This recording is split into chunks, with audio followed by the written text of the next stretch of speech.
안녕하세요. 오늘은 어린이날입니다. 너희가 돌이켜 어린아이와 같이 되지 아니하면 결단코 천국에 들어가지 못하리라 예수께서 말씀하셨습니다. 참 그리스도인은 하나님 앞에 어린아이의 심령과 같은 그런 마음을 가진 자입니다. 따라서 영적으로 오늘은 우리들 세상입니다.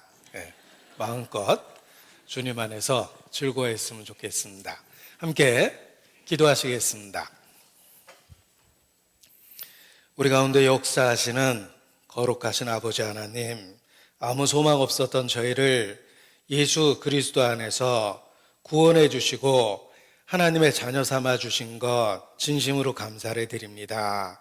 또 오늘까지 우리의 영과 육을 보존하시며 주의 이름을 변함없이 부를 수 있도록 우리의 신앙을 지켜주시고 붙잡아 주시는 것도 주님께 감사 찬양을 드립니다. 주님 앞에 모일 때마다 아직 구원 얻지 못한 이뤄진 영혼들을 기억하고 주님 앞에 간절히 기도합니다. 노아와 그의 가족들을 방주로 이끄시고 롯과 그의 가족들, 그에게 속한 자들을 소돔으로 이끌어내신 것처럼 이 마지막 때에 우리에게 속한 모든 사람 하나하나를 이끌어 주시기를 주님께 부탁을 드립니다. 주 예수를 믿으면 너와 내 집이 구원 얻으리라는 약속의 말씀이 이루어져서 육신의 모든 가족이 영원한 영적 가족이 될 수 있도록 주님 축복해 주시고 우리 각 사람을 가정의 복의 근원으로 삼아 주시기를 주님께 부탁을 드립니다. 주의 거룩한 역사에 쓰임이 될 수 있도록 영과 육을 깨끗게 구별시켜 주시고 주님 쓰임에 예비될 수 있도록 항상 우리를 준비하는 삶을 살 수 있도록 도와주시기를 주님께 부탁을 드립니다. 특별히 이 시간 주의 권능과 은혜로 두루 역사하심으로 우리의 영과 육에 병든 것 주님 고쳐주시기를 주님께 기도합니다. 육신의 질병이 우리에게 고통을 만들어내는 것처럼 타협된 생활이 영적인 고통임을 깨닫게 해주시고 영과 육이 온전케 되는 은혜를 우리 모두에게 베풀어 주시기를 주님께 기도합니다. 치료의 하나님, 치유의 능력을 우리 모두에게 베풀어 주시고 치유의 광선으로 우리를 비춰 주시기를 주님께 부탁을 드립니다. 영육간의 온전한 상태에서 이 마지막 때 하루하루를 주님과 동행하며 주의 자녀로 살 수 있도록 붙잡아 주시고 도와주시기를 더욱 간절히 기도합니다. 우리 주변에 이뤄진 영혼들, 영혼에 대한 열정을 갖고 그리스도의 마음으로 대할 수 있도록 주님 일깨워 주시고 함께 해 주시기를 주님께 간구합니다. 이 시간도 부활 이후 함께 하시는 주님에 대해서 교훈해 주시고 우리가 고아처럼 버려두지 둠을 당한 것이 아니라는 것을 일깨워 주시기를 주님께 기도합니다. 때마다 일마다 주님과 동행하는 법을 배울 수 있도록 성령께서 감동 감화하여 주시기를 주님께 간구합니다. 이 시간 하나님의 영광만을 나타내 주시고 주의 진리로만 교훈해 주시며 주께서 우리 가운데 역사하심을 나타내 주시기를 더욱 간절히 기도합니다. 우리의 기도를 들으시는 주님, 응답하시는 주님께 모든 것을 의지합니다. 고마우신 우리 구주 예수님의 이름으로 기도합니다. 아멘. 성경 마가복음 16장 말씀을 찾겠습니다. 19절로 20절 말씀입니다. 마가복음 16장 19절로 20절.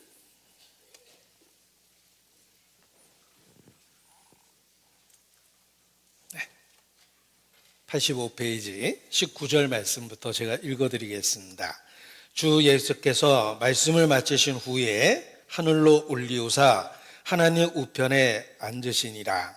제자들이 나가 두루 전파할새 주께서 함께 역사하사 그 따르는 표적으로 말씀을 확실히 증거하시니라. 20절 말씀은 다시 한번 함께 읽겠습니다. 제자들이 나가 두루 전파할새 주께서 함께 역사하사 그 따르는 표적으로 말씀을 확실히 증거하시니라. 주께서 함께 역사하사 부활 이후 함께 하시는 주님이라는 그러한 주제를 갖고 오늘도 교훈을 나누고자 합니다. 기독교는 그리스도의 부활로부터 시작됐다라고 말하곤 합니다. 그 이유는 그리스도가 부활하심으로 복음의 역사가 완성되었기 때문에 그렇습니다. 기독교는 빈 무덤에서 시작되었다라고 표현하기도 합니다. 예수님은 인류 역사상 엄청난 주장과 가르침을 펼쳤습니다. 자신을 진리라고 선언하고 심지어 자신을 하나님의 아들이라고 선포했으며 나와 아버지는 하나라고까지 그렇게 표현하셨습니다. 한마디로 예수님은 자신의 신성, 자신이 육체를 갖고 계신 하나님이라는 엄청난 주장을 한 것입니다. 그런데 단지 그러한 주장만 펼친 것이 아니라 부활하심을 통해서 그 주장과 가르침이 사실이며 그 모든 것이 하나님으로부터 나왔다는 것을 확실하게 믿을 수 있게 입증하셨습니다. 그리스도의 부활은 예수님의 가르침과 주장이 하나님께로부터 왔다는 증거이며 그의 주장대로 예수님은 육체를 갖고 오신 하나님이라는 것을 명확하게 입증해 준 것입니다.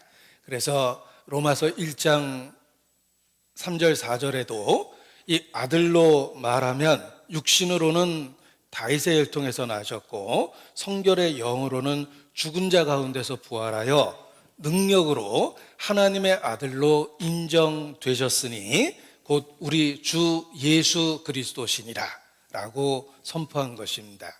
우리가 믿는 예수님은 주 예수 그리스도십니다. 그는 육신으로는 다윗의 혈통에서 나셨습니다. 오래전 구약에 예언된 것처럼 다윗의 후손으로 오셨습니다. 다윗의 후손이여 라는 표현은 메시아를 부르는 호칭 중에 하나입니다. 예언된 그대로 육신으로는 다윗의 혈통으로 오셨습니다. 그리고 성결의 영으로는 죽은 자 가운데서 부활하심으로 말미암아 하나님의 아들로 인정되신 것입니다. 명확하게 자신의 신성을 부활을 통해서 입증하셨습니다. 그리고 제자들이 보는 앞에서 승천하신 이유는 인자가 처음에 왔던 그곳으로 올리우는 것을 통해서 하나님으로부터 오셨다라는 것을 입증하신 것입니다. 그래서 예수께서 인자가 이전에 있던 곳으로 올라가는 것을 너희가 볼 것 같으면 어찌하려느냐 이렇게 말씀하셨습니다. 보는 목전에서 예수님이 승천하신 이유는 예수께서 스스로 주장하신 것처럼 처음부터 하나님께로부터 왔다는 것을 입증하신 것입니다. 한마디로 그리스도의 부활은 예수께서 하나님이시라는 증거가 되는 것입니다. 그는 승천하심을 통해서 더욱더 명확하게 그 사실을 온 세상에 선포하셨습니다. 따라서 이제는 하나님이 우리 모두에게 이론적이거나 지식적이거나 모호하거나 추상적인 존재가 아닙니다. 예수님은 혈과 육으로 말씀과 가르침으로 또 삶으로 하나님을 우리에게 직접적으로 계시한 겁니다. 구약시대에는 말씀으로 부분적으로 계시하셨지만 성육신, 육체를 갖고 이 땅에 오심으로 우리가 알 수 있는 확실한 상태로 하나님을 보여주시고 나타내 주시고 가르쳐 주신 것입니다. 따라서 이제 하나님이 어떤 분이냐고 혹 질문을 받는다면 주저하지 않고 대답할 수 있습니다. 예수님을 생각하고 하나님에 대해서 대답하면 그것이 정답이 됩니다. 왜냐하면 나를 본 자는 아버지를 보았다 라고 말씀하신 것처럼 예수님의 말씀은 하나님 말씀입니다. 예수님의 행동은 하나님이 어떤 분인지, 우리에 대한 어떤 생각을 갖고 있는지를 드러내고 나타내신 것입니다. 따라서 예수님을 통해서 이제는 우리가 하나님을 명확하게 본 것과 같은 것입니다. 하나님이 어떤 분이냐고 질문을 받는다면 예수님을 생각하며 하나님에 대해서 대답할 수 있게 된 것입니다. 마치 욥이 온갖 고난을 통하여 마침내 깨닫게 되고 하나님 앞에 고백하는 것과 같습니다. 욥이 고난 이후에 내가 주에 대하여 듣기만 하였사옵더니 이제는 주를 눈으로 배움나이다, 이렇게 고백을 합니다. 우리는 예수님을 통해서 같은 욥과 같은 고백을 할 수 있습니다. 우리가 주에 대해서 듣기만 했습니다. 그의 능력, 그의 존재, 멀리 있지만 그의 존재에 대해서 듣기만 했습니다. 그런데 예수님의 언행을 통해서 또 가르침을 통해서 이제는 마치 주를 본 것과 같은 생생한 지식과 체험을 갖게 된 것입니다. 그래서 욥과 더불어 우리도 고백하게 됩니다. 내가 주께 대하여 귀로 듣기만 하였사더니 이제는 눈으로 주를 배움나이다. 예수님을 통해서 하나님을 보게 된 것입니다. 하나님을 알게 된 것입니다. 그래서 다른 사람이 보지 못하고 듣지 못했던 사실을 알게 됐다고 그렇게 간증할 수 있는 것입니다. 그래서 시인도 나 남이 못 본 것을 보았고, 나 남이 듣지 못한 것을 들었고, 나 남이 알지 못하는 것을 알게 되었네 라고 찬양을 한 것입니다. 요한일서 1장에도 마찬가지입니다. 태초부터 있는 생명의 말씀에 관하여는 우리가 들은 바요, 눈으로 본 바요, 주목하고 우리 손으로 만진 바라. 이 생명이 우리에게 나타난 바 되었으니 이 생명을 우리가 보았고 우리가 너희에게 전하노니 이는 아버지와 함께 계시다가 우리에게 나타내신 바 된 자니라 라고 표현되어 있는 것입니다.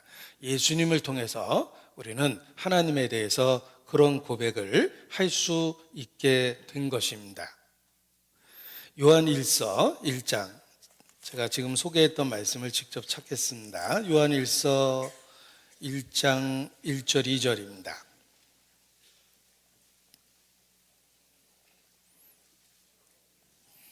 요한일서 1장 1절 2절 함께 읽습니다. 태초부터 있는 생명의 말씀에 관하여는 우리가 들은 바요, 눈으로 본 바요, 주목하고 우리 손으로 만진 바라.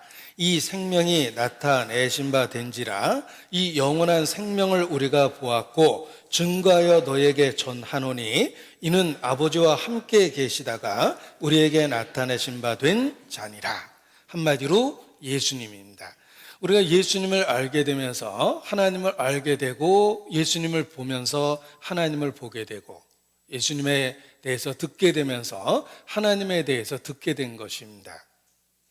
예수님은 육체를 갖고 이 땅에 오신 하나님 자신이시며 부활하심을 통해서 자신의 그러한 가르침을 명확하게 입증하셨습니다. 이제는 예수님에 대하여 우리가 들은 바요, 눈으로 본 바요, 주목하고 우리 손으로 만진 바라 라고 생생하게 체험적인 간증을 할 수 있게 된 것입니다.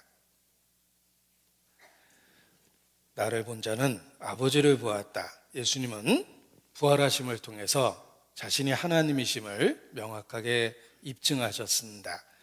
예수께서 죽은 자 가운데서 3일 만에 부활하셨습니다. 하늘에 오르셨습니다. 그것이 어떤 의미를 우리에게 주는가?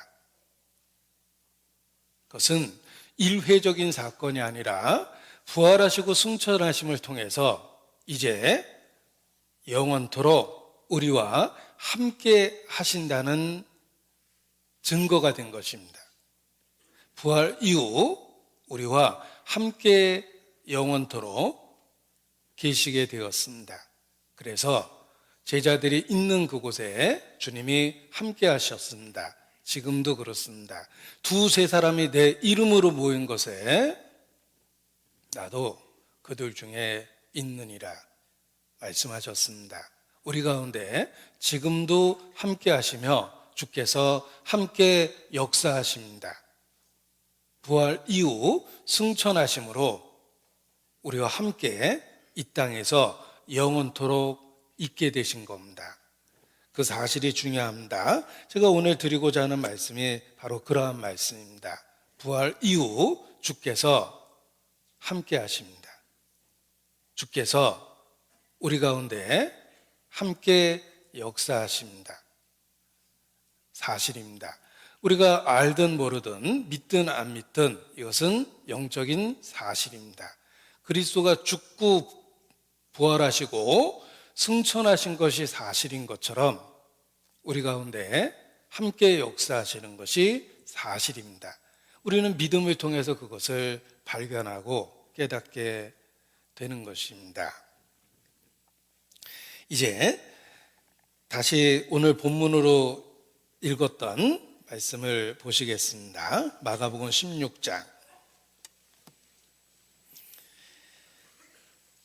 19절 주 예수께서 말씀을 마치신 후에 하늘로 올리우사 승천이십니다. 승천 하나님 우편에 앉으시니라. 사도신경의 고백에도 들어있는 중요한 내용입니다. 19절이 있기 때문에 20절이 이루어진 겁니다. 주께서 하늘로 올리우사 하나님 우편에 앉아 계시기 때문에 지금도 20절의 놀라운 역사가 교회 가운데 일어나는 것입니다. 제자들이 나가 두루 전파할세 주께서 함께 역사하사 그 따르는 표적으로 말씀을 확실히 증거하시니라. 주께서 함께 역사하사 어떻게 곳곳에 있는 제자들과 함께 하십니까? 그들은 흩어졌고 각각에서 예수님을 증거하고 있습니다. 그들이 어디에 있든지 어느 곳에 있든지 어떤 순간이든지 주님은 그들과 함께 하셨습니다. 그것이 가능한 이유는 예수께서 부활하시고 승천하셔서 하나님 우편에 앉아 계시게 되었기 때문입니다. 하늘과 땅의 모든 권세를 갖게 되었습니다. 따라서 제자들이 있는 곳에 주님은 함께 하셨습니다. 흩어졌지만 그 곳곳에 함께 하셨습니다. 어느 순간이든지 주님은 함께 하셨습니다. 지금도 그렇습니다. 그것을 믿음을 통해 우리가 발견하게 되는 것입니다. 예수님은 승천하시기 전에 제자들에게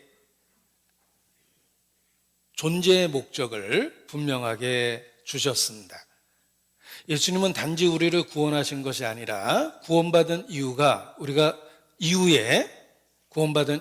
우리가 무엇 때문에 살아야 되는지를 분명하게 그 존재의 목적을 주시고 가셨습니다.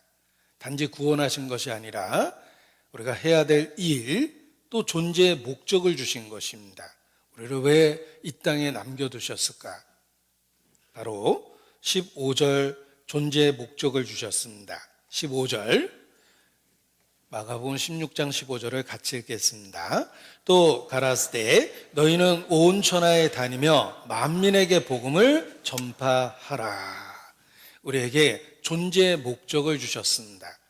구원받은 이후에 우리가 왜 이 땅에 살아야 되는지, 무엇을 위해서 살아야 되는지 우리의 존재의 목적을 주셨습니다. 너희는 온 천하에 다니며 만민에게 복음을 전파하라. 자, 인간은 하나님의 형상이며 하나님하고의 관계로 인해서 존재합니다. 우리의 존재의 목적은 예수님과 관계되어 있습니다. 예수님이 이 땅에 오신 목적은 구원을 이루기 위해서, 그리고 자신의 삶을 통해서, 죽음을 통해서 구원을 완성하셨습니다. 속죄 사역을 이루셨습니다. 그리고 그 완성된 복음을 이제 그의 몸된 교회에게 전하라는 사명을 주신 것입니다. 우리의 존재 목적은 예수님이 우리에게 주신 그대로 예수께서 완성하신 복음을 전하기 위해서 이 땅에 존재하는 것입니다.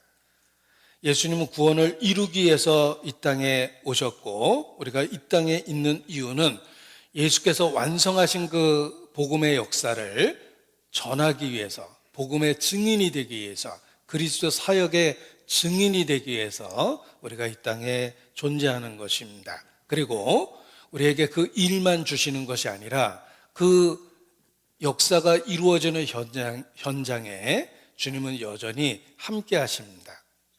약속하신 그대로 복음이 전해지는 현장에 주님은 함께 하시고 함께 역사하시는 것입니다. 지상 최대의 사명이라고 이렇게 제목을 붙이는 말씀이 바로 이 15절의 말씀입니다. 지상 최대의 사명입니다. 인류 역사상 그리스도인에게 주신 사명이 지상 최대의 가치 있고 귀한 사명이라는 것입니다. 너희는 온 천하에 다니며 만민에게 복음을 전파하라. 이것을 그의 몸된 교회의 존재의 목적으로 주신 것입니다. 우리가 이 땅에 왜 살아야 되는가? 아침에 눈을 뜨고 일상을 반복하고 여러 복잡한 인간관계 속에서 해야 될 일을 하면서 살고 있습니다. 그 자체가 목적은 아닐 것입니다. 그 모든 일의 근본적인 목적은 지상 최대의 사명이라고 일컬어지는 주님의 명령과 연결되어 있습니다. 너희는 온 천하에 다니며 만민에게 복음을 전파하라. 우리를 구원해 주시고 구원해 주셨을 뿐만 아니라 우리의 정체성도 확실하게 정해 주셨습니다. 존재의 목적을 주셨습니다. 그리스도께서 완성하신 복음을 전하기 위해서 우리는 이 땅에 존재합니다. 존재의 목적입니다. 같은 말씀이 마태복음 28장에 있습니다. 마태복음 28장, 각 복음서의 끝장입니다. 마태복음 28장, 부활하신 이후 승천하시기 직전에 지상 최대의 사명을 교회에게 주셨습니다. 18절입니다. 예수께서 나와 일러 가라사대 하늘과 땅의 모든 권세를 내게 주셨으니, 부활하심을 통해서 하늘과 땅의 모든 권세를 갖게 되었습니다.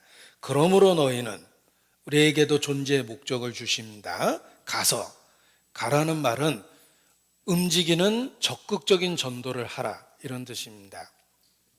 복음은 적극적으로 전해야 되는 것입니다. 나한테 물어보면 마지못해 대답해 주는 사실이 아니라 가서 먼저 말해야 될, 적극적으로 말해야 될 기쁜 소식입니다. 너는 가서 모든 족속으로, 편견을 가지면 안 됩니다. 모든 족속입니다. 자기 마음에 스스로 제한해서 누구누구에게는 전도하고 누구누구에게는 안 하고 이런 편견을 갖고 있으면 안 됩니다. 모든 족속입니다. 모든 족속으로 제자를 삼아 아버지와 아들과 성령의 이름으로 세례를 주고 내가 너희에게 분부한 모든 것을 가르쳐 지키게 하라. 복음 전파의 사명을 교회에게 주셨습니다. 교회의 존재 목적을 주셨습니다. 교회의 정체성을 예수께서 분명하게 정해 주신 것입니다. 모든 족속에게 복음을 전하랍니다. 그리고 그 현장에 주님은 늘 함께 계십니다. 그래서 볼지어다, 봐야 됩니다. 볼지어다, 보셔야 됩니다. 내가 세상 끝날까지 너희와 항상 함께 있으리라. 그리고 복음을 전하는 그 현장에 주님은 함께 하시겠다고 약속해 주셨고 지금도 함께 하십니다. 주께서 함께 역사하사 지금도 그렇습니다. 자, 우리는 구원받은 이후에 새로운 정체성을 갖게 됐습니다. 교회의 지체와 일원입니다. 교회의 존재 목적이 나의 존재 목적이 된 것입니다. 따라서 내가 무엇 때문에 사는가? 예수님의 지상 최대의 사명을 감당하기 위해서 이 땅에 존재하는 것입니다. 존재의 목적을 분명하게 하셔야 됩니다. 우리는 복음 중흥의 역사적 사명을 띠고 이 땅에 태어났다. 예수의 빛난 어를 오늘에 되살려 안으로 거룩 경건의 자세를 확립하고 밖으로 인류 전도에 이바지할 때다. 이에 우리의 나아갈 바를 밝혀 신앙의 지표로 삼는다. 표절입니다. 국민교육헌장을 표절했습니다. 누군가 오랫동안 숙고 끝에 국민교육헌장이라는 걸 만들었습니다. 국민을 계도하기 위해서 만든 것입니다. 아마 이렇게 즉흥적으로 한 번에 쓰진 않았을 겁니다. 다듬고 다듬어서 썼을 겁니다. 따라서 그 잘 쓰여진 국민교육헌장이라는 틀에 제가 성도의 존재의 목적을 한번 넣어본 것입니다. 우리는 복음 중흥의 역사적 사명을 띠고 이 땅에 거듭난 것입니다. 거듭나고 존재하는 것입니다. 그래서 지상 최대의 사명이 곧 우리의 존재의 목적이다. 그리고 그 역사를 이루는 현장에 주님은 함께 하시고 주님의 함께 하심을 우리는 경험하게 된다 라는 것을 알 수 있습니다. 볼지어다. 그래서 일깨워 주셨습니다. 볼지어다. 보셔야 됩니다. 내가 세상 끝날까지 너희와 항상 함께 있으리라. 우리가 그 존재의 목적에 참여할 때 주님이 함께 역사하고 있음을 경험적으로 깨닫게 되는 것입니다. 자, 그리스도가 부활하셨다는 것은 그저 일회적 사건을 이야기하는 것이 아닙니다. 일회적으로 부활하셨지만 그 이유가 중요합니다. 결혼식은 당일 일회적으로 이루어졌지만 그리고 끝난 게 아닙니다. 결혼식 이후 혼인의 관계가 평생토록 지속되는 겁니다. 그리스도의 부활은 일회적 사건으로만 끝난 것이 아니라 부활 이후 주님은 살아계시며 함께 하신다는 뜻입니다. 하늘에 오르사 하나님 우편에 앉아 계시다는 말은 시간과 공간을 초월해서 여전히 함께 역사하신다는 뜻입니다. 따라서 우리는 결코 고아처럼 홀로 존재하는 것이 아니라는 것부터 아셔야 됩니다. 나를 위해서 죽으신 예수님을 믿고 3일 만에 부활하신 예수님을 믿는다면 그 예수님이 지금도 우리 가운데 살아계시다는 것을 볼지어다 보셔야 됩니다. 그래서 제자들이 바뀐 겁니다. 그 겁쟁이들 예수님이 십자가에 못 박히시는 순간에 모든 이가 예수님을 버리고 도망쳤습니다. 그 겁쟁이 제자들이 어떻게 며칠 만에 완전하게 변화되었고 순교도 불사했습니까? 그 이유는 부활하신 예수님이 그들 가운데 생생하게 살아 계셨기 때문입니다. 살아 계시다는 증거를 현현 분명하게 나타나심으로 입증하신 겁니다. 나타나실 때만 계셨던 게 아니라 그들과 계속해서 함께하고 있다는 것을 현현을 통해서 입증하셨습니다. 40일 동안 지상에서 살아계심을 확실하게 보여주셨습니다. 심지어는 500여 성도에게 한 번에 나타났다고 성경에 기록하고 있습니다. 성경이 기록된 그 순간에 그 500여 명의 증인들 중에 태반이나 살아있었다고 이야기하고 있습니다. 그래서 제자들이 바뀐 거예요. 예수님의 현현은 그때만 나타났다는 게 아니라 우리 가운데도 계속 주님이 계시는구나라는 걸 몇 번의 현현을 통해서 입증하고 나타내고 증거해 준 겁니다. 따라서 제자들은 예수님의 현현이 끝났을 때, 그 눈앞에서 승천하셨을 때, 그 이후에도 그들과 계속해서 함께하고 있다는 걸 믿은 겁니다. 그래서 삶이 바뀐 거예요. 더 이상 겁쟁이가 아닙니다. 더 이상 해야 될 말을 주저하지 않았습니다. 그들은 확실한 증인의 말에 힘이 있다는 것처럼 그리스도의 부활을 증거했고 더 이상 주저하거나 망설이지 않았습니다. 위협 앞에서, 죽음 앞에서도 그들은 힘있게 증거했습니다. 그럴 수 있었던 이유는 예수께서 여전히 그들 가운데 생생하게 살아 계셨기 때문에 그렇습니다. 볼지어다 내가 세상 끝날까지 너희와 항상 함께 있으리라. 정말 그들과 함께 있으셨기 때문에 제자들의 삶이 변화된 것입니다. 그리고 세대를 넘어 시간과 장소를 초월해서 여전히 그리스도의 이름을 부르는 성도들 가운데 주님은 함께 하십니다. 복음이 전해지는 그 현장에 예수님은 여전히 함께 하십니다. 부활 이후 제자들은 과거의 추억만을 갖고 예수님을 전하진 않았습니다. 현재 살아있다는 생생한 체험과 함께 예수님과 함께 복음의 증인이 된 겁니다. 그래서 예루살렘을 뒤집어 놨고 온 유대를 뒤집어 놨고 사마리아와 심지어는 땅끝 로마까지 그들을 핍박하고 있는 왕궁의 그 가족들에게까지 전도가 됐던 겁니다. 가이사의 가족들까지 전도가 됐다고 되어 있습니다. 그것은 예수께서 계속해서 그들 가운데 생생하게 살아계시고 역사하셨기 때문에 그렇습니다. 과거의 추억만으로는 그렇게 못합니다. 부부가 예를 들면 한 1, 2년 정말 행복하게 살다가 갑자기 사별, 죽음을 통해서 홀로 남게 됐습니다. 그 행복했던 1, 2년의 기억만을 갖고 나머지 3, 40년, 4, 50년의 인생을 살려니까 너무 힘들고 외롭고 괴롭고 심지어는 가끔 차라리 만나지나 말 것을 이런 그 과거를 후회하는 표현 속에서 인생을 삽니다. 그 1, 2년의 그리움, 좋았던 기억만을 갖고 평생을 산다는 건 정말 힘든 거예요. 그러나 부부가 결혼해서 평생 같이 늙어가고 같이 살아가고 있다면 부부의 관계를 유지하는 건 쉽습니다. 삶의 현장에서 늘 함께 있고 서로에게 도움이 되고 위로가 되기 때문에 함께 늙어갈 수 있는 것입니다. 하물며 신앙이 그렇습니다. 예수님에 대한 한때의 기억만을 갖고 신앙생활을 하면 믿는 척하다가 어느 순간에 신앙이 시들게 돼 있어요.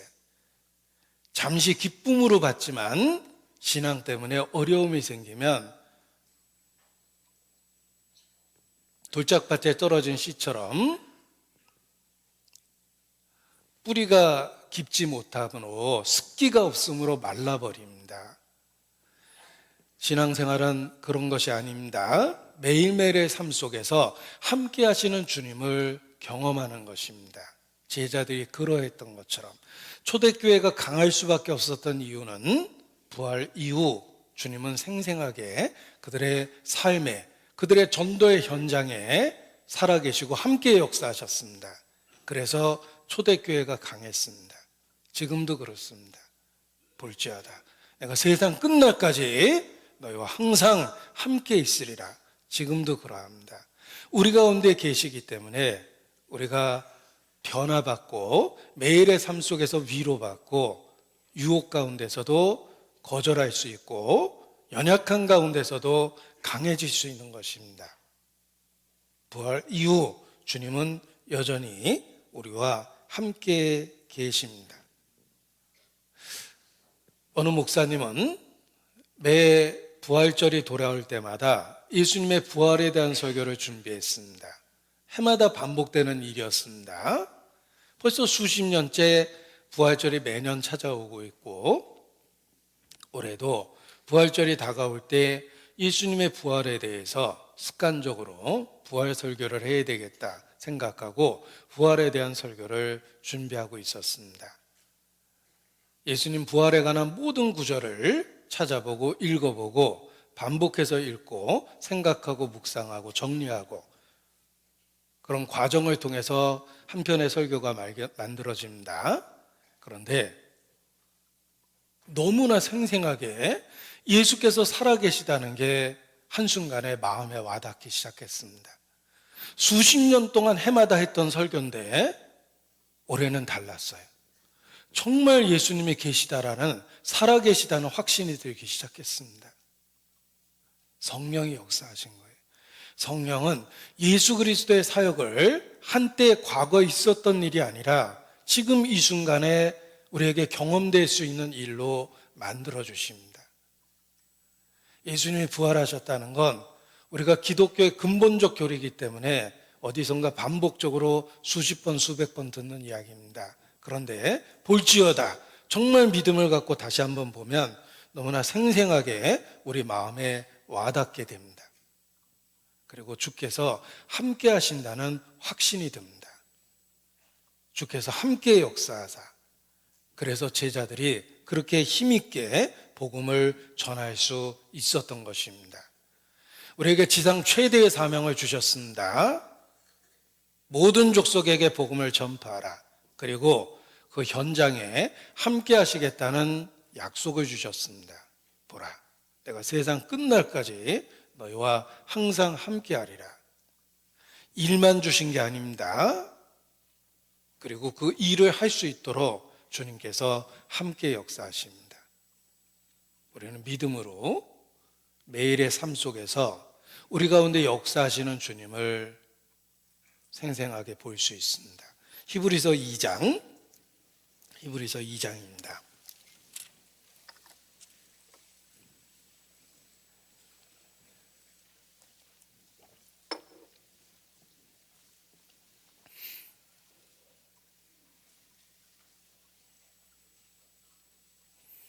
(3절) 우리가 이같이 큰 구원을, 이 음악 악보를 봐도 음을 늘리는 그 부호가 있는데 이 큰 자에는 그 부호가 붙어 있어야 될 것 같아요. 이같이 큰 구원을 강조해도 지나치지 않습니다. 등한히 여기면 어찌 피하리요. 이 구원은 처음에 주로 말씀하신 바요, 들은 자들이 우리에게 확증한 바니, 여기서 끝나는 게 아닙니다. 여기서 끝났다면 단지 한 교파의 주장이거나 특별한 어떤 사람의 주장, 가르침이 될 것입니다. 그런데 주님이 함께 하십니다. 하나님도, 복음이 전해지는 현장에 하나님은 약속하신 것처럼 그 자리에 계십니다. 표적들과 기사들과 여러 가지 능력과 및 자기 뜻을 따라 성령에 나눠주신 것으로서 저희와 함께 증거하셨느니라. 하나님도 지금도 그렇습니다. 복음이 전해지는 현장에 부활하신 그리스도는 지금도 역사하고 계십니다. 주께서 함께 역사하사 자기의 말씀을 확실히 증거하십니다. 그래서 초대교회의 다이나믹한 파워가 나타났던 겁니다. 우리의 삶에도 마찬가지입니다. 주께서 함께 역사하심을 볼지어다, 보셔야 됩니다. 하나님도 함께, 저희와 함께 증거하셨느니라. 지금도 그렇습니다. 저는 사도행전을 읽으면서 주께서 함께 역사하신 흔적들 속에서 지금도 우리 가운데 역사하신다라는 그러한 확신을 더욱 갖게 됐습니다. 그래서 사도행전을 읽기를 좋아합니다. 사도행전 11장, 사도행전 10장부터 보겠습니다. 사도행전 10장.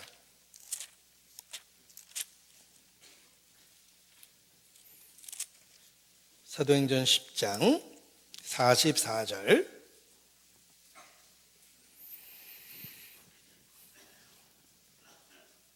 고넬료 가정에 복음을 전했던 베드로의 이야기입니다. 사도행전 10장 44절 같이 읽죠. 베드로가 이 말할 때 성령이 말씀 듣는 모든 사람에게 내려오시니, 이 말씀 그대로 복음이 전해지는 현장에 주께서 함께 역사하셨습니다. 베드로가 이 말할 때, 서도석도 이 말할 때 성령이 말씀 듣는 모든 사람에게 내려오시니, 동일하신 주님이 동일하게 역사하십니다. 우리 가운데 역사하십니다. 그래서 과거의 흔적이 아니라 현재 역사하시는 주님의 모습을 볼 수 있게 만들어주는 것입니다. 동일하신 주님, 동일하신 약속 우리 가운데 있기 때문입니다. 11장 21절 같이 읽겠습니다. 주의 손이 그들과 함께 하심에 수다한 사람이 믿고 주께 돌아오더라. 수다한 사람이 믿고 주께 돌아왔습니다. 어떻게 그런 역사가 가능했을까? 그 이유는 주께서 함께 계셨습니다. 주의 손이 그들과 함께 하심에, 주의 손, 권능, 능력, 주의 권능과 능력이 그들과 함께 했습니다. 주의 말씀이 전해지는 현장에 주의 손이, 주의 권능이, 주의 성령이 그들 가운데 함께 역사했습니다. 그래서 변화가 생기고 많은 사람이 주께 돌아올 수 있게 된 것입니다. 사도행전 14장 3절입니다. 14장 3절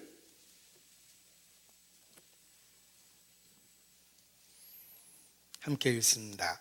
두 사도가 오래 있어 주를 힘입어 담대히 말하니 주께서 저희 손으로 표적과 기사를 행하게 하여 주사 자기 은혜의 말씀을 증거하시니. 사도들이 담대히 그리스도를 증거할 때 주를 힘입어 함께 하시는 주의 약속을 붙잡았습니다. 그 약속대로 주께서 그 가운데 함께 계셨습니다. 그래서 주께서 저희의 손으로 여러 가지 표적과 기사를 행하게 하여 주사 자기 은혜의 말씀을 증거하셨습니다. 부활 이후 주께서 함께 역사하십니다. 볼지어다 세상 끝날까지 지금도 그렇습니다. 우리 가운데 역사하십니다. 그래서 복음이 믿어지고 단순한 이론과 지식이 아니라 생생한 사실로 마음에 믿어지는 것입니다. 너희가 예수를 보지 못하였으나 사랑하는도다. 어떻게 그럴 수 있죠? 주께서 함께 역사하셨기 때문에 한 번도 못 본 예수 그리스도를 마치 본 것처럼 생생하게 믿음을 갖게 되는 것입니다. 베드로 전서 1장 8절 9절입니다. 베드로 전서 1장 8절 9절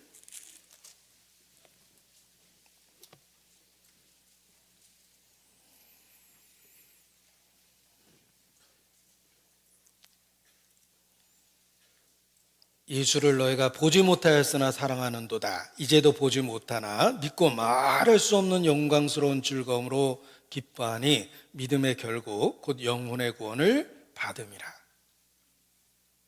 한 번도 못 본 예수 그리스도를 알고 믿고 사랑하게 됩니다. 그 가운데 주께서 함께 역사하셨습니다. 그래서 믿음의 결국 곧 영혼의 구원을 받게 되었기 때문에 삶의 변화가 일어나는 겁니다. 주께서 함께 역사하심으로 한 번도 보지 못했던 예수님을 믿고 사랑하게 되는 것입니다. 베드로 후서 1장 끝부분입니다. 1장 1절 끝부분. 우리 하나님과 구주 예수 그리스도의 의를 힘입어 동일하게 보배로운 믿음을 우리와 같이 받은 자들에게 편지하노니. 자, 믿음을 받았다라는 독특한 표현을 씁니다. 원래 우리가 믿는다라고 이렇게 표현하는데 믿음을 받았다라는 수동형으로 표현을 했습니다. 믿는 믿음이 있고 받는 믿음이 있습니다. 믿는 믿음은 자기 의지에 의한 결심입니다. 받는 믿음은 성령이 역사하사 믿어지게 하는 것입니다. 그래서 믿음을 받았다라는 독특한 표현을 쓰는 것입니다. 주께서 우리 가운데 역사하실 때 단지 내가 의지로 믿는 믿음이 아니라 성령이 역사하셔서 믿어지는 믿음을 갖게 됩니다. 믿음을 받게 되는 겁니다. 야고보서 베드로서 앞에 있습니다. 야고보서 2장 1절입니다. 여기도 마찬가지인데 2장 1절 내 형제들아 영광의 주 곧 우리 주 예수 그리스도를 믿는 믿음을 너희가 받았으니 너희가 믿었으니 너희가 믿음을 받았으니 단지 믿는 게 아니라 성령께서 주시는 믿음이 있습니다. 주께서 함께 역사하사 믿어지게 하는 믿음이 있습니다. 그래서 믿음을 받았다라고 표현을 한 것입니다. 데살로니가 후서 1장입니다. 데살로니가 후서 1장 10절입니다. 334페이지입니다.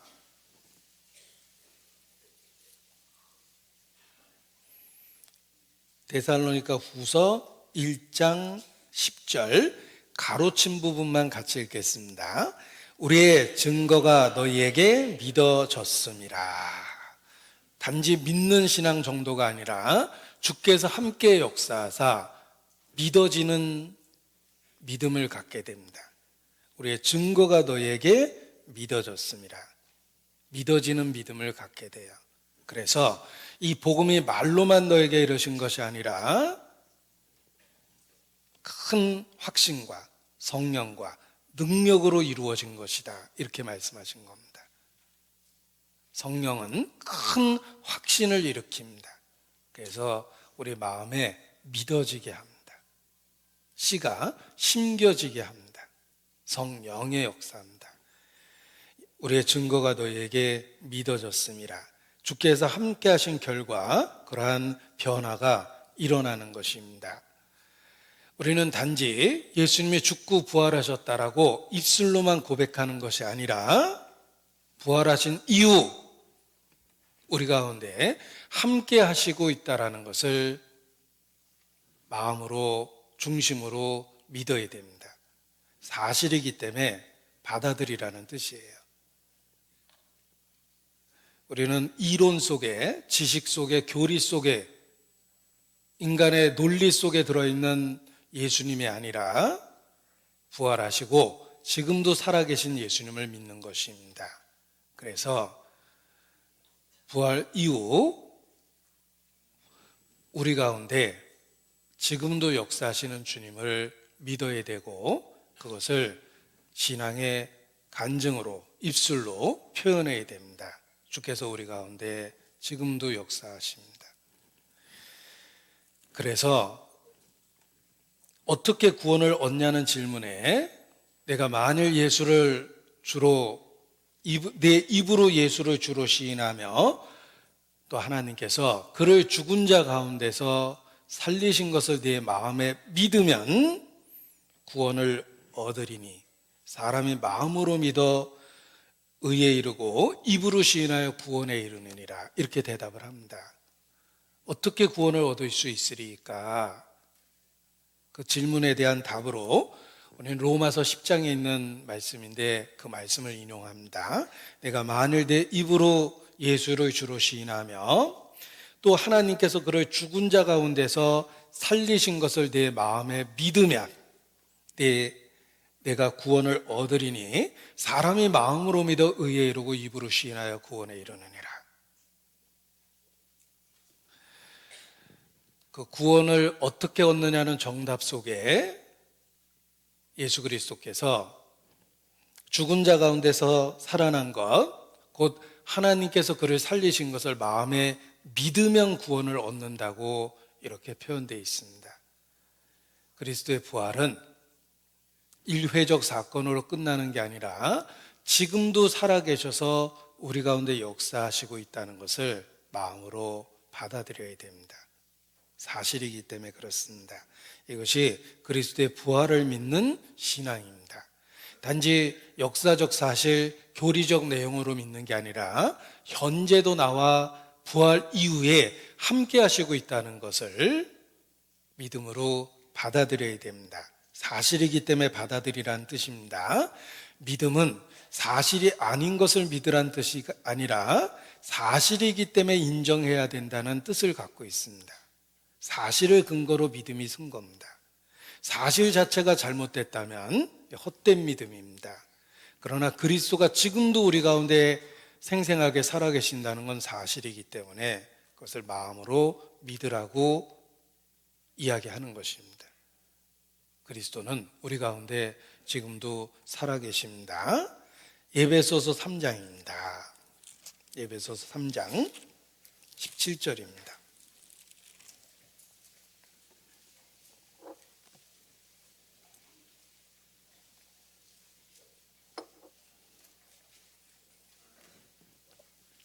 에베소서 3장 17절 같이 읽죠. 믿음으로 말미암아 그리스도께서 너희 마음에 계시게 하옵시고 너희가 사랑 가운데서 뿌리를 박히고 터가 굳어져서, 자, 사랑 가운데 뿌리가 박히고 터가 굳어져서 신앙이 자라야 되는데 그러기 위해서는 믿음이 있어야 됩니다. 어떤 믿음이 있어야 되냐면 예수 그리스도께서 지금도 우리 가운데 역사하시고 있다는 것을 믿는 믿음이 있어야 됩니다. 그래서 믿음으로 말미암아 그리스도께서 너희 마음에 계시게 하옵시고, 그리스도가 계시다는 것을 먼저 확실히 알아야 된다는 뜻입니다. 믿음으로 말미암아 그리스도께서 너희 마음에 계시게 하옵시고, 우리 가운데 계시는 주님을 볼 수 있는 것이 믿음입니다. 하나님의 약속을 사실로 받아들여야 돼요. 내가 세상 끝날까지 너희와 항상 함께 있으리라. 부활하시고 하나님 우편에 승천하시고 앉아 계십니다. 그래서 세대를 초월해서, 장소를 초월해서, 시간과 공간을 초월한 상태에서 우리 가운데 계실 수 있는 거예요. 그것을 믿음으로 인정해야만 우리의 삶에 주님이 역사하시는 걸 경험하게 되는 것입니다. 이것이 부활신앙이에요. 그리스도의 부활하심을 진정으로 믿고 있는 거고 삶의 변화를 일으키게 되는 것입니다. 우리는 역사적 일화로 요한웨슬레가 목사된 지 13년 만에 거듭났다고 이야기합니다. 그는 1738년 5월 24일 거듭났습니다. 서울 선교사들의 무덤들을 모아놓은 곳이 있습니다. 양화진 선교사들의 무덤을 모아놓은 곳이 있는데 거기에 감리교에서 보낸 선교사님들의 무덤에서 인상적인 것을 봤습니다. 양화진 선교사님들 무덤에 많이들 가보시죠. 거기에 가보면 감리교 선교사 무덤에서 인상적인 걸 봤습니다. 그 돌아가신 날짜를 우리가 보통 1900 몇 년 몇 월 며칠 이렇게 돌아가셨다 이렇게 쓰는데, 거기 감리교 선교사들 무덤에는 요한웨슬레 회심 몇 년도에 돌아가셨다 이렇게 썼습니다. 그러니까 요한웨슬레가 회심했던, 구원받았던 1738년을 기점으로 연대를 계산해서 돌아가셨다고 이렇게 쓴 거예요. 왜 그렇게 썼을까 생각해 봤습니다. 그들은 요한웨슬레가 회심했다는 것을 가장 중요하게 여깁니다. 왜냐하면 그래서 거듭난다는 진리가 전해졌기 때문에 그렇습니다. 요한웨슬레는 1738년 5월 24일 8시 45분 오후 거듭났다고 자신의 일기에 썼습니다. 그리고 그때부터 거듭나야 된다는 설교를 하다가 영국 성공에서 이단이라고 쫓겨났습니다. 그래서 평생 야외 설교를 했고 첫 번째 설교는 아버지 무덤 위에서 설교를 했어요. 그러나 자기가 발견한 진리를 그는 전하지 않을 수 없었습니다. 영국 성공에는 그를 이단으로 정죄했습니다. 아이러니컬하게 지금은 영국 사람들이 요한웨슬레를 자랑으로 내걸었습니다. 영국 사람이라고.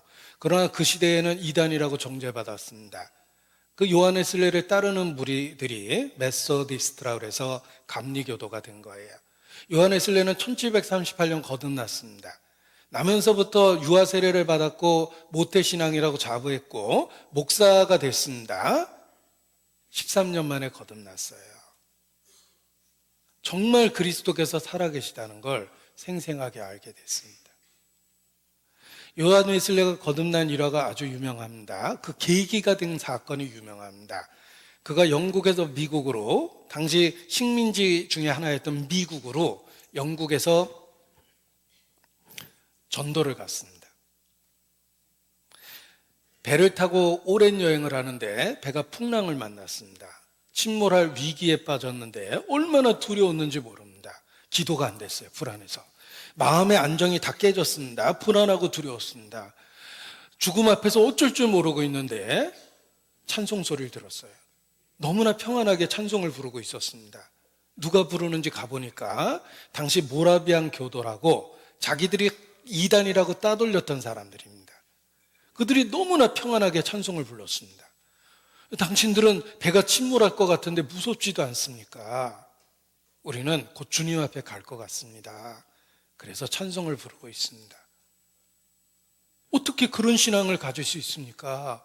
난 목사인데 무서운데.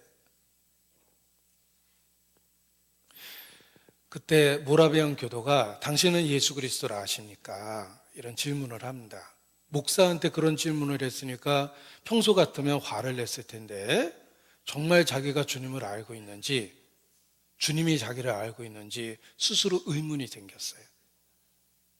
그래서 미국의 선교 활동이 엉망이 됐습니다. 자기 신앙이 흔들렸기 때문에.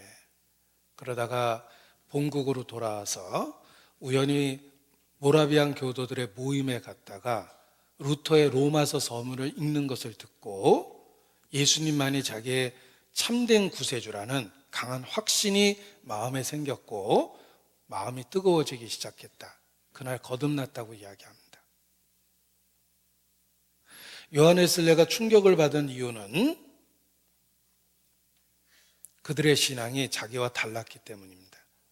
자기는 믿으려는 의지 속에서 불안감 속에서 살았는데 그들은 성령에 의해서 믿어지는 믿음을 갖고 있었고 생생하게 살아계신 주님과 동행하고 있었습니다.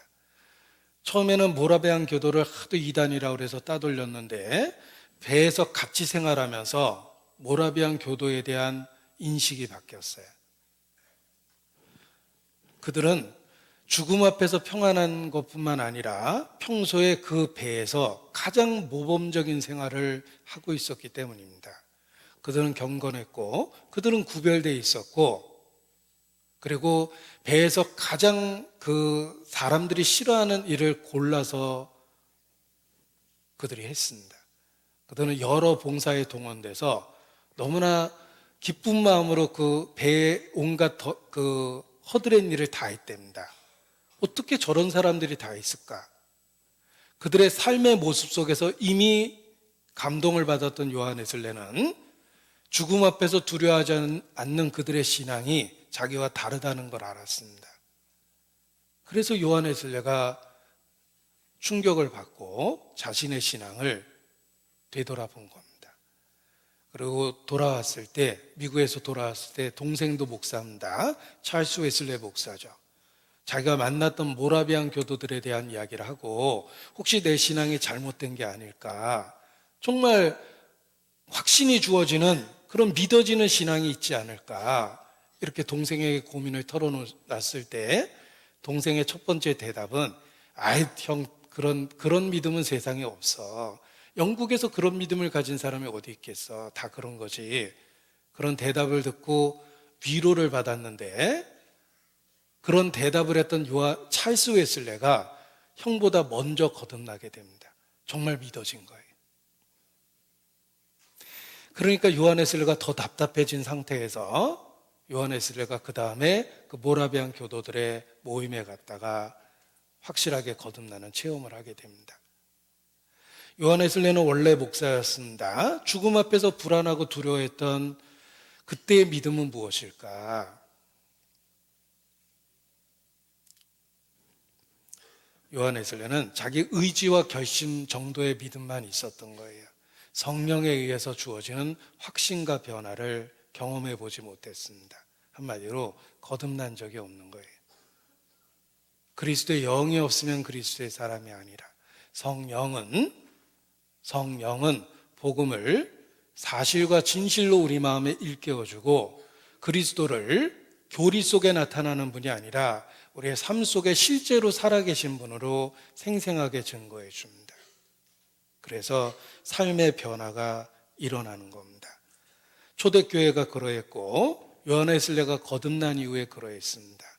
그래서 목사직을 박탈당하고 성공에서부터 쫓겨나고 사회적으로 따돌림 받았을 때에도 거듭나야 된다는 진리를 포기하지 않았던 겁니다. 그래서 감리교도의 첫 번째 가르침이 중생이 된 거예요. 거듭나야 된다. 그 감리교도의 영향을 받고 성결교가 생겼습니다. 사중복음이라는 가장 중요한 진리를 요약했어요. 그 첫 번째가 중생, 거듭남입니다. 중생, 성결, 신유, 재림. 모든 그 가르침의 시작에 거듭난다는 진리가 있습니다. 이것은 단지 이론이 아니라 부활의 주님을 생생하게 경험하는 것입니다. 약속하신 그대로 예수님은 지금도 우리 가운데 함께 계십니다. 볼지어다 내가 세상 끝날까지 너희와, 정말 진실한 그리스도인이라면 너희에 해당될 것입니다. 항상 함께 있으리라. 주님이 함께하고 있음을 믿음으로 볼 수 있어야 됩니다. 우리는 고아가 아닙니다. 남극 탐험대의 간증에도 나옵니다. 남극을 향해 떠났던 탐험대가 조난을 당했습니다. 엄청난 추위와 피로를 경험하며 살기 위해서 발버둥 쳤는데 그들이 구조되기까지 잘 버텨냈습니다.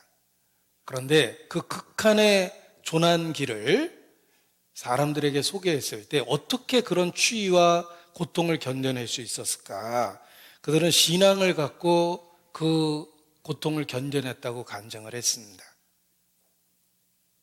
자기들의 대원수를 세면 항상 플러스 원, 주님이 함께 있다라는 것을 생각했답니다. 처음에는 그렇게 생각했는데 정말 주님이 함께 하시고 있다는 걸 모든 대원들이 경험하기 시작했답니다. 그래서 추위를 견뎠고 그 오랜 고통을 견뎌내고 구조를 받은 겁니다. 그 간증을 듣고 시인 엘리어트가 큰 감동을 받았어요. 실화였으니까. 그래서 시를 썼는데 항상 당신 옆에서 걷고 있는 그분은 누구입니까? 세어보면 언제나 당신과 나 둘뿐인데 당신 옆에 언제나 또 한 사람이 있는데 도대체 당신 곁에 서 있는 그 사람은 누구입니까? 엘리어트의 시가 그 남극 탐험대의 간증을 들으면서 나온 겁니다. 도대체 당신 옆에 서 있는 그 사람은 누굽니까? 우리가 신앙적으로 더욱 그러합니다. 볼지어다. 볼 수 있어야 됩니다. 주님은 부활 이후 우리와 함께 하십니다. 그래서 내가 복음을 들을 때 재미나고 감동적인 얘기가 수없이 들었죠. 그러나 복음은 단지 이야기가 아니었어요. 생생한 사실을 전해준 겁니다. 그래서 근본적인 변화를 갖게 되고 예수님을 어떤 교리 속에 나타난 분이 아니라 살아계신 주님으로 받아들이게 된 겁니다. 그리스도는 지금도 우리 가운데 살아계십니다. 구약에서도 예를 들 수가 있습니다. 다니엘의 세 친구 이야기입니다. 다니엘의 세 친구 이름이 뭘까? 퀴즈에도 자주 나오는데 항상 외우려면은 여러 번 시도하지만 자꾸 까먹는데 그냥 속편하게 한 사람 이름처럼 외웠어요. 사드락 메삭 아벳느고. 그래서 한 사람 이름인 것처럼 외웠는데 심리적인 건지 모르겠지만 아무튼 더 쉽게 외워집니다. 다니엘의 세 친구는 사드락, 메삭, 아벳느고였습니다. 그가 우상에게 절하라는 왕의 명을 거역합니다.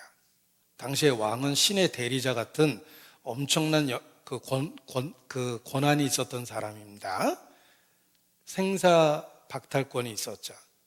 정면으로 왕의 명령을 거부합니다. 산채로 풀무불에 던져집니다. 다니엘서 3장입니다.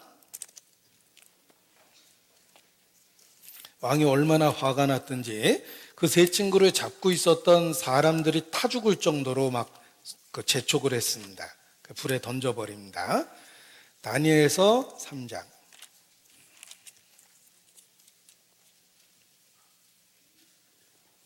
19절.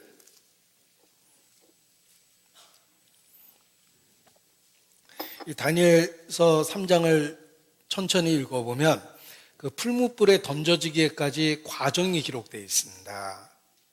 이 왕이 야 너희가 일부러 그랬겠냐, 설마 다 절하는데 니들이 짐짓 일부러 그랬겠느냐, 다시 한번 기회를 줄 테니까 자 절하자. 그런데도 거절하죠. 그러니까 왕이 위협과 협박을 했습니다. 그런데 다니엘의 세 친구가 여기 아주 정말 그 감동을 주는 그런 신앙 고백을 합니다. 17절에 보면 하나님이 우리를 건져내실 겁니다. 그리고 18절에 보면 그리 아니하실지라도 이렇게 되어 있죠. 하나님이 그렇게 하든 안 하든 우리의 태도는 변함이 없습니다. 절 안 합니다. 그리 아니하실지라도라는 말이 여기서 나온 겁니다. 하나님이 혹 우리에게 죽음을 허락하신다 하더라도 신앙은 버리지 않겠다라는 거예요. 내가 죽을지언정 그리 아니하실지라도. 하나님이 죽게 하면 그럴 만한 이유가 있다고 그냥 받아들인 겁니다. 느부갓네살이 진짜 화가 났어요. 19절. 느부갓네살이 분이 가득하여 사드락 메삭과 아벳느고를 향하여 낯빛을 변하고 명하여 이르되 그 풀물을 뜨겁게 하기를 평일보다 7배나 더하게 하라. 그러고서 막 재촉하니까 그 붙잡고 있는 사람이 타 죽었어요. 22절에 보면 왕의 명령이 엄하고 풀무가 심히 뜨거움으로 불꽃이 사드락 메삭과 아벳느고를 붙든 사람을 태워 죽였고 이 세 사람 사드락 메삭 아벳느고는 결박된 채 극렬히 타는 풀무 가운데 떨어졌더라 하고 끝이 나도 돼요. 아, 신앙 지키다가 죽었나 보다. 아닙니다. 하나님은 그 가운데 함께하고 계시다는 걸 기적을 통해 보여줍니다. 24절. 때에 느부갓네살 왕이 놀라 급히 일어나서 모사들에게 물어 가로되 우리가 결박하여 불 가운데 던진 자는 세 사람이 아니었느냐. 그들이 왕에게 대답하여 가로되 왕이여 옳소이다. 왕이 또 말하여 가로되 내가 보니 결박되지 아니한 네 사람이 불 가운데 다니는데 상하지도 아니하였고 그 넷째 모양은 신들의 아들과 같도다. 하나님이 함께 계셨던 거예요. 3명을 던졌는데 4명이 불 속에서 왔다 갔다 했습니다. 그 가운데 주님은 함께 계셨습니다. 왕이 얼마나 놀랬겠습니까? 사드락 메삭 아벳느고야 나와라 그러니까 걸어 나왔는데 27절. 방백과 수령과 도백과 왕의 모사들이 모여서 이 사람들을 본즉 불이 능히 그 몸을 해하지 못하였고 머리털도 그슬리지 아니하였고 고의 빛도 변하지 아니하였고 불탄 냄새도 없었더라 이렇게 돼 있죠. 불탄 냄새도 없었어요. 완벽하게 보호하신 겁니다. 3사람을 던졌는데 4사람이 있었습니다. 이 기적이 다니엘 세 친구에게만 있다라고 생각하십니까? 아닙니다. 볼지어다 세상 끝날까지 내가 너희와 항상 함께하리라. 교회가 있는 그곳에 주님은 함께 하십니다. 성도가 있는 그곳에 주님은 함께 하십니다. 인자 위에 하나님의 사자가 오르락 내리락 하는 걸 내가 보리라. 하늘이 열리고 사닥다리가 위에서부터 아래까지 내려왔습니다. 천사들이 오르락 내리락 하는 걸 내가 보리라. 그게 베델의 야곱의 사건이에요. 야곱이 경험한 베델의 사건입니다. 베델은 하나님의 집이라는 뜻이에요. 교회는 하나님의 집입니다. 하나님의 집에는 함께 하시는 주님이 계십니다. 그와의 친밀한 교통이 있습니다. 사드락 메삭 아벳느고에게 주어진 이 기적은 그리스도인을 위해서 기록하신 겁니다. 우리 가운데 주님이 함께 계시다는 것을 가르쳐 주려고 이 드라마틱한 이야기를 성경에 기록하신 것입니다. 나는 예수께서 나를 위하여 죽으셨음을 믿습니다. 그리고 죽은 자 가운데 3일 만에 부활하셨습니다. 그리고 부활 이후 주께서 함께 하심을 믿습니다. 예수님의 또 하나의 이름은 임마누엘이며 예수, 구원을 믿는 그리스도인 모두에게 임마누엘, 하나님이 함께 하신다는 약속을 주셨습니다. 따라서 부활하신 그리스도께서 지금도 우리와 함께, 나와 함께하고 있음을 우리는 개인적으로 마음으로 믿고 입술로 고백해야 됩니다. 믿음으로 말미암아 그리스도가 우리 마음에 계시게 해야 됩니다. 사실이기 때문에 그걸 인정하고 매일의 삶을 살라는 뜻입니다. 이것이 부활하신 예수님을 믿는 신앙입니다. 디모데후서 2장입니다. 디모데후서 2장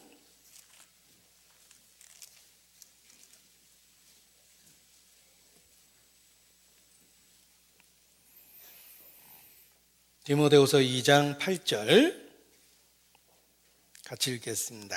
나의 복음과 같이 다윗의 씨로 죽은 자 가운데서 다시 살으신 예수 그리스도를 기억하라. 기억하라. 기억하라. 나의 복음과 같이. 우리가 믿고 있는 복음의 내용을 생각해 보십시오. 예수 그리스도와 그를 통해서 주시는 약속입니다. 이것이 복음입니다. 다윗의 씨로 약속된 그리스도였습니다. 그는 죽은 자 가운데 다시 살아나셨습니다. 그 예수 그리스도를 기억하는 것이 우리의 신앙을 강하게 하는 방법입니다. 죽은 자 가운데서 다시 살으신 예수 그리스도를 기억해야 됩니다. 단지 신앙적 고백에서만 기억하는 게 아니라 매일의 삶 속에서, 삶의 현장에서 다시 살으신 예수 그리스도를 기억해야 됩니다. 그리고 우리는 강해질 수 있습니다. 함께 하신 주님을 믿고 그 주님과 친밀한 교통을 하는 방법을 우리에게 주셨습니다. 무엇이든지 내 이름으로 기도하면 너희가 그대로 받으리라. 기도는 함께 하신 주님과 친밀하게 교통하는 방법이에요. 그래서 그리스도인의 기도 생활을 강조하는 것입니다. 기도는 결코 혼잣말을 하거나 멀리 있는 하나님께 이야기하는 것이 아니라 실제 내 마음에 나와 함께 계시는 주님과 나누는 대화입니다. 기도를 통해서 함께 하신 주님과 친밀한 교통, 관계, 사귐을 갖게 되는 것입니다. 다윗은 하나님의 사람이며 기도를 통해 삶의 위기를 해결했습니다. 크리스찬 삶의 모형을 보여준 거예요. 우리도 다윗과 같이 매일의 삶의 모든 일을 기도로 해야 됩니다. 사람을 만나기 전에 기도를 통해 주님을 만나고, 어떤 일을 하기 전에 기도를 통해서 주님을 먼저 만나야 됩니다. 그것이 우리가 갖고 있는 문제, 해결할 수 없는 어려운 일을 해결할 수 있는 유일한 방법이기도 합니다. 다윗의 삶은 그리스도인의 기도의 삶의 모형이 되는 것입니다. 다윗 사무엘하 5장입니다. 사무엘하 5장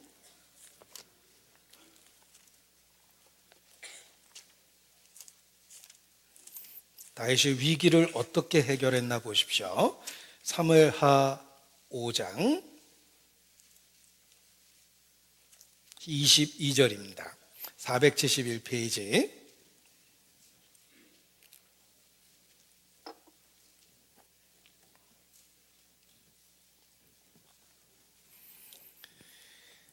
사무엘하 5장 22절. 블레셋 사람이 다시 올라와서 르바임 골짜기에 편만한지라. 위기입니다. 어려움입니다. 고통입니다. 시험입니다.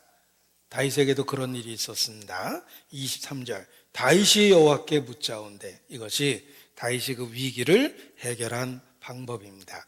가라스대에 올라가지 말고 저희 뒤로 돌아가서 뽕나무 숲을 맞은편에서 저희를 엄습하되. 아주 구체적인 지혜를 주십니다. 뽕나무 꼭대기에서 걸음 걷는 소리가 들리거든 곧 동작하라. 그때 여호와가 내 앞서 나아가서 블레셋 군대를 치리라 하신지라. 다윗은 위기를 여호와께 묻자온대, 하나님과의 친밀한 교통을 통해서 위기를 해결했습니다. 그리스도인의 삶이 그렇습니다.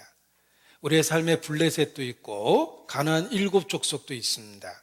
남아있는 죄성도 있고 외부로부터 오는 유혹도 있습니다. 그 위기를 어떻게 해결하시겠습니까? 여호와께 묻자와 가로되 묻자와 기도해야 됩니다. 기도를 통해서 함께 하시는 주님을 의지하고 약할 때 강해질 수 있는 것입니다. 종이 한 장 찢어버리는 건 아무것도 아니지만 철판에 붙여놓은 종이는 철판을 망가뜨리기 전에는 절대 안 찢어집니다. 딱 붙어 있기 때문에. 그리스도인은 연약하지만 주님께 함께 있을 때는 가장 강합니다. 그래서 기도는 함께 하시는 주님과 교통하는 방법으로 주셨습니다. 최고의 무기를 주신 거예요. 통신이라는. 이 다윗은 위기를 기도로 해결했는데 정반대의 경우를 갖고 교훈을 받고자 합니다. 아사 왕은 39년 동안 왕권을 누렸습니다. 처음에 왕이 됐을 때는 겸손했겠지만 왕 노릇을 39년 하다 보니까 익숙해졌고 점점 교만해지기 시작했습니다. 권력을 누리기 시작했죠. 그 권력을 누리고 자기가 특별하다고 생각하는 순간부터 기도하지 않았습니다. 아사의 삶은 처음과 달랐습니다. 발에 병이 들었어요. 발의 병은 그렇게 중요한 게 아닙니다. 금방 낫겠지라고 생각했지만 하나님을 의지하지 않으니까 사소한 그 발의 병 때문에 아사가 죽게 됩니다. 다윗과 대조적인 예를 들려고 그러면 아사예요. 역대하 16장입니다. 역대하 16장 12절입니다.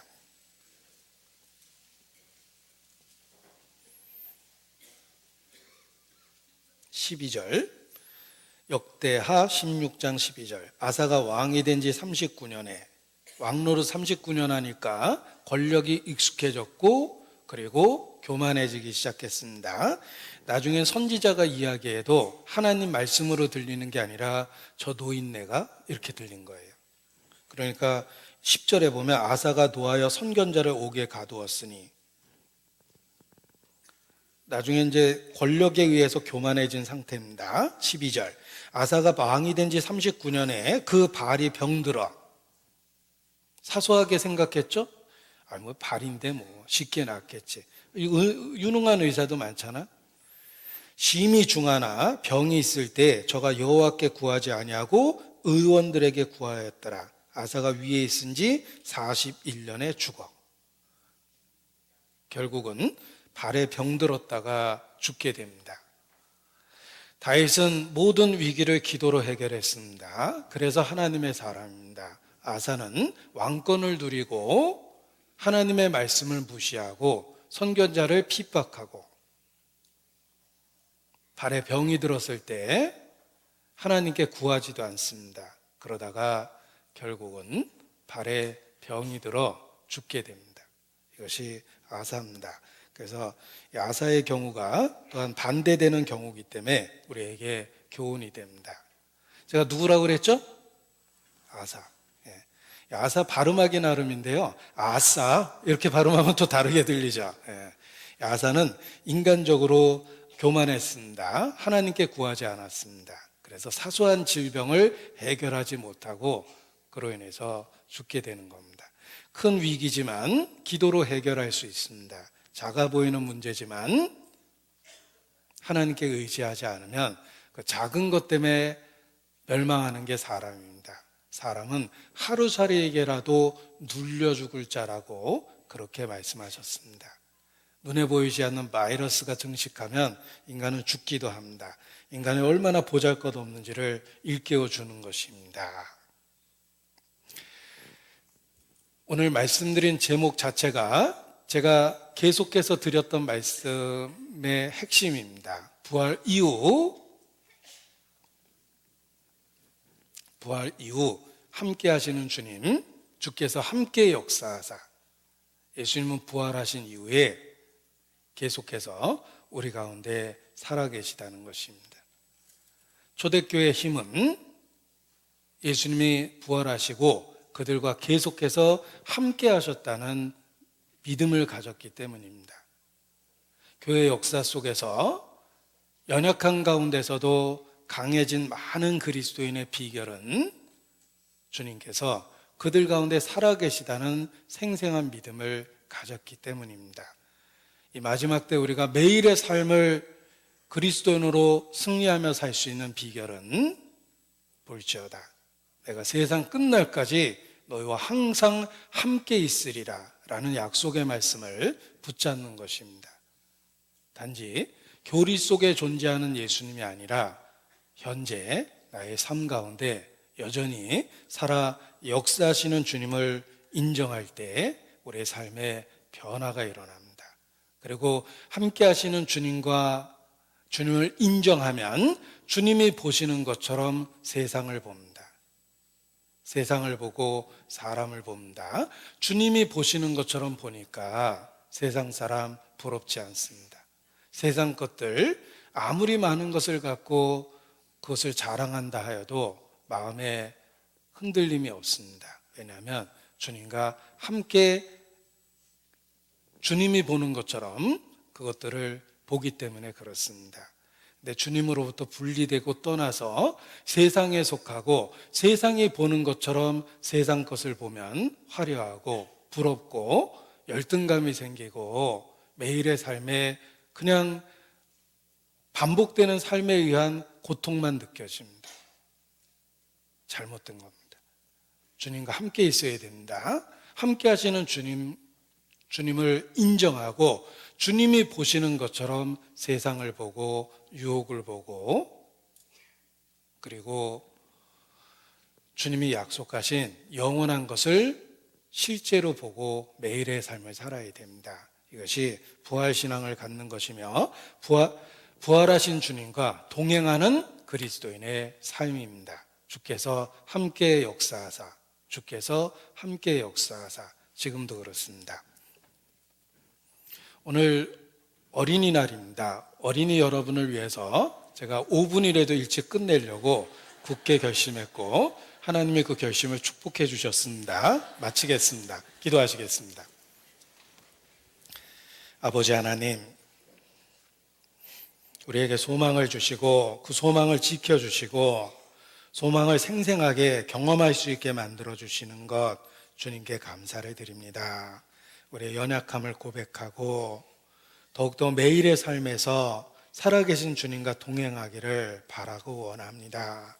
우리의 간증이 입술에만 있지 아니하고 삶 속에 생활 속에 또 우리의 언행 속에 나타날 수 있도록 친히 주관하시고 또 역사해 주시기를 주님께 간구합니다.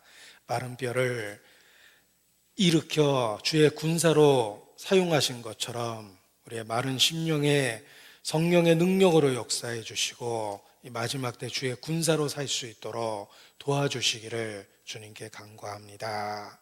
진리로 허리띠를 띠고 의의 흉배를 붙이고 평안의 복음에 예비한 것으로 신을 신고 구원의 투구를 쓰고 믿음의 방패를 갖고 성령의 검을 갖고 매일의 삶 속에서 주의 용사로 살 수 있도록 도와주시기를 주님께 간구합니다. 주께 의지합니다. 우리를 사용해 주셔서 이 마지막 때 주의 역사를 이 땅에 더 크게 이루어 주시옵소서. 또 선교지 우리에게 크게 선교의 문을 열어주신 것도 감사를 드립니다. 친히 주관하시고 선교사님들의 수고가 헛되지 않도록 축복해 주시며 함께 선교에 동참할 수 있도록 우리 모두의 마음도 감화시켜 주시기를 주님께 간구합니다. 우리의 병든 것 고쳐주셔서 온전한 가운데 살 수 있도록 주님 역사하여 주시옵소서. 주께 의지합니다. 또 우리 가정의 평안을 주님께 구합니다. 주님께서 우리 가정의 가장이 되어주시고 우리에게 주신 소중한 가족들, 영원한 영적 가족이 되도록 주님 축복해 주시고 특별히 가족들이 모일 수 있는 시간에 주님을 증거할 수 있도록 기회를 주시기를 주님께 부탁을 드립니다. 또 우리를 오해하고 있는 주변의 사람들, 편견과 선입견으로부터 벗어날 수 있도록 주님 도와주시고, 우리에게 있는 이 복음을 전할 수 있도록 우리 이웃에게도 기회를 주시기를 주님께 간구합니다. 주께 의지합니다. 고마우신 우리 구주 예수님 이름으로 간구합니다. 아멘. 우리 찬송 313장 같이 하시겠습니다.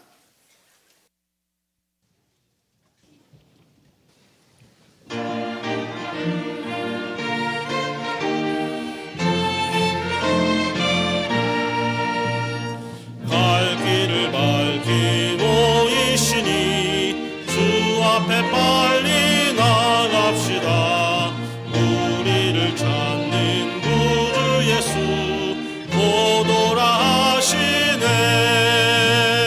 죄악 벗은 우리 영혼은 기뻐 뛰며 주를 보겠네. 하늘에 계신 주 예수를 영원히 섬기리. 우리를 오라 하시는 말 기쁘게 듣고 즐겨하세. 구주를 믿기 지체 말고 속속히 나가세. 죄악 벗은 우리 영혼은 기뻐 뛰며 주를 보겠네. 하늘에 계신 주 예수를 영원히 섬기리. 주 오늘 여기 계시오니 다 와서 주의 말씀 듣세. 듣기도 하며 생각하니 잠이 치시로다. 죄악 벗은 우리 영혼은 기뻐 뛰며 주를 보겠네. 하늘에 계신 주 예수를 영원히 섬기리. 광고 말씀 있으시겠습니다.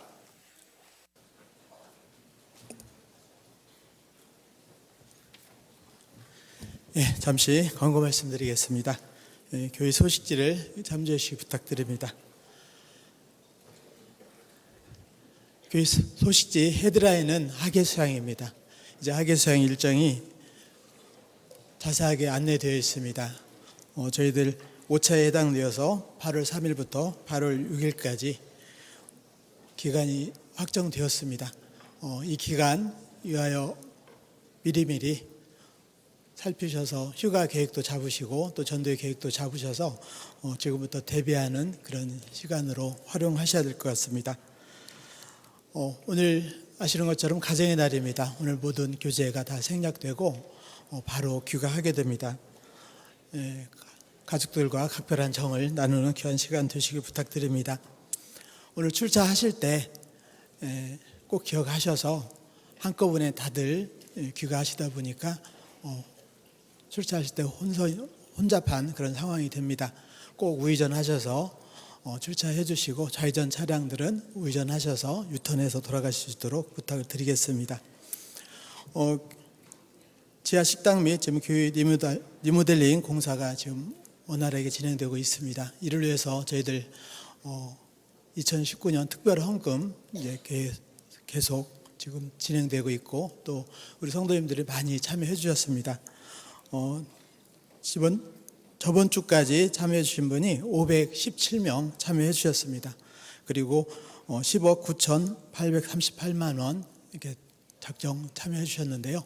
저희가 당초 12억 목표로 하고 있고 그리고 600명 정도 참여할 것을 예상하고 있습니다. 아직도 미처 참여하지 못하신 분들은 남은 기간 계속 동참해 주시길 부탁드립니다.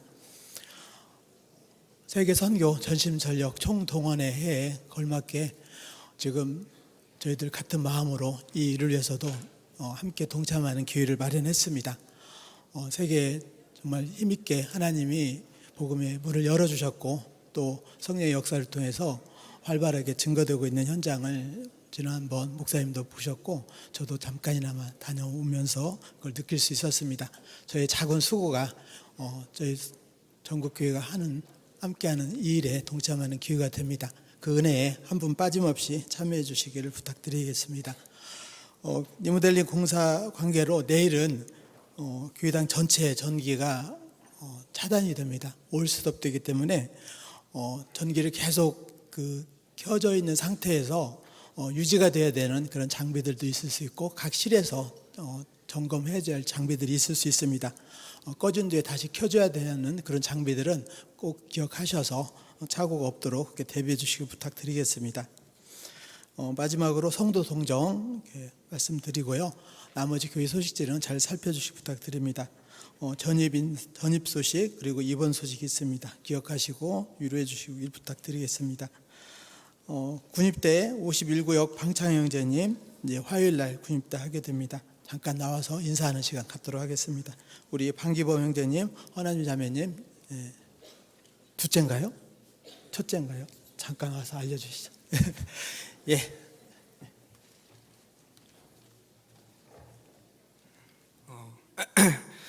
51구역에서 교제하고 있는 방창현 형제고요. 네, 둘째 아들이고요. 우사단 연천으로 가게 됐고요. 기도 많이 해주시고 아직 머리 안 잘랐는데 이거 끝나면 곧 자를 예정이고요. 군대 가는데 다치지 않고 가서도 신앙 잃지 않고 잘 돌아올 수 있도록 많이 기도해 주시면 감사하겠습니다. 이상입니다.